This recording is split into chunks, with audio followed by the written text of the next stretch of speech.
Malaysia Kuala Lumpur শহরে মাংসের দোকান। এগুলো ভাইয়েরা মাংস নেবে, বাঙালি দোকান। এই যে অনেক ধরনের সবজি আছে, লাউ, সিম, আলু, ধনিয়া পাতা, লেবু, পটল, করলা, তারপরে মূলা।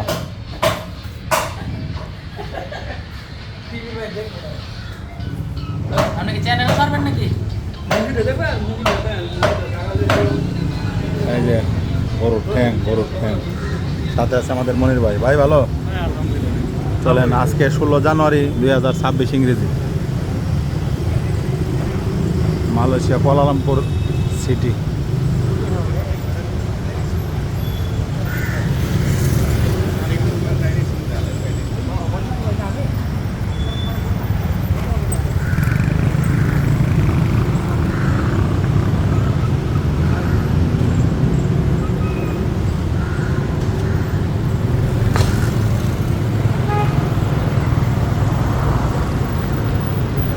ওইদিকে কেএল টাওয়ার দেখা যাচ্ছে।